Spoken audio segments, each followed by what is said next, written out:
সর্বপ্রথম আলোচনা করা যাক 2025 এবং 2026 সামারস্ল্যাম ফেব্রুয়ারি নিয়ে। তো ট্রিপল এস তিনি অফিসিয়ালিভাবে তার সোশ্যাল মিডিয়ার অ্যাকাউন্টে তিনি কনফার্ম করে দিয়েছে যে এবার 2025 এবং 2026 সামারস্ল্যাম পেপার-ভিউ দেখা যাবে 2 দিন, অর্থাৎ নাইট 1 এবং নাইট 2 দেখা যাবে এবার সামারস্ল্যাম পেপার-ভিউ তো রেসলম্যানিয়ার মতন, যার থেকে অনেকটা ধারণা করা যাচ্ছে যে রেসলম্যানিয়ার মতন ইন্টারেস্টিং হতে যাচ্ছে 2025 এবং 2026 সামারস্ল্যাম পেপার-ভিউটি। তো এই বিষয়ে আপনাদের কী মনে হয় তা অবশ্যই জানিয়ে দিবেন। এবার আলোচনা করা যাক ট্রাভেল রেসলিং। তিনি একটি সকালবেলা পোস্টে জানিয়েছেন যে এবার ডাব্লিউডাব্লিউ ইতিহাসের সবচেয়ে ইউনিফাইড চ্যাম্পিয়ন কে ছিলেন। তিনি সে জায়গায় সর্বপ্রথম রেখেছিলেন কি চেরোকে, তারপর রেখেছেন র্যান্ডি অর্টনকে, তারপর রেখেছেন রোমান রেন্সকে।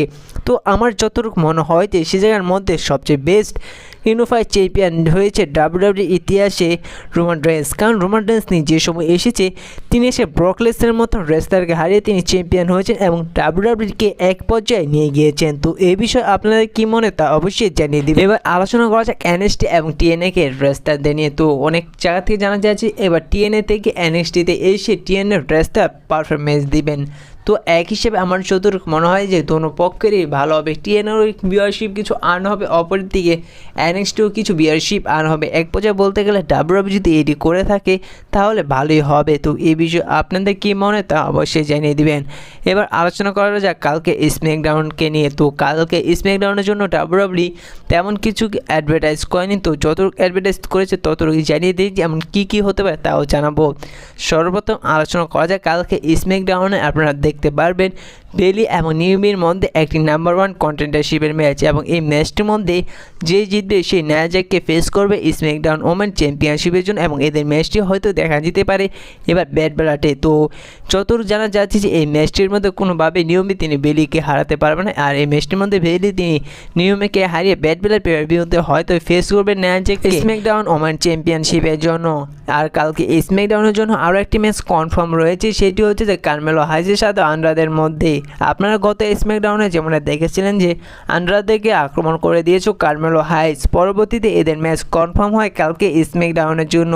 আর কালকে স্ম্যাকডাউনে এদের ফেস টু ফেস হতে দেখা যাবে একটি সিঙ্গেল ম্যাচে। তো যতটুকু অনুমান করা যায় যে এই ম্যাচটির মধ্যে হয়তো আন্ড্রাদে তিনি হেরে যেতে পারে কার্মেলো হাইজের কাছে। তো এই বিষয়ে আপনাদের কী মনে হয় তা অবশ্যই জানিয়ে দিবেন।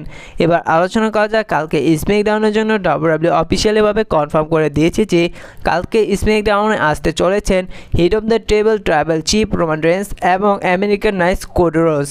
কালকে স্ম্যাকডাউনে যদি এরা একসাথে আসে এদের মধ্যে একটু অসাধারণ প্রোমোকার্ড দেখা যেতে পারে।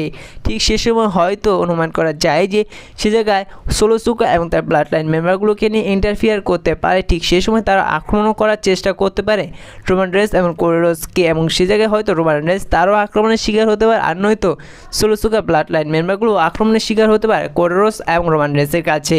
তো আরও একটি বিষয় জানিয়ে দিই যে এবার রোমান রেন্সকে আপনারা এবার সার্ভাইভার সিরিজ পর্যন্ত রেগুলারলি আপনারা রোমান রেন্সকে ডাব্লিউডাব্লিউতে দেখতে পারবেন। বলতে গেলে একেবারে নভেম্বর শেষ পর্যন্ত আপনারা রোমান রেন্সকে ডাব্লিউডাব্লিউতে রেগুলার দেখতে পারবেন এবং প্রতিটি স্ম্যাকডাউনে রোমান রেন্সকে দেখতে পারবেন।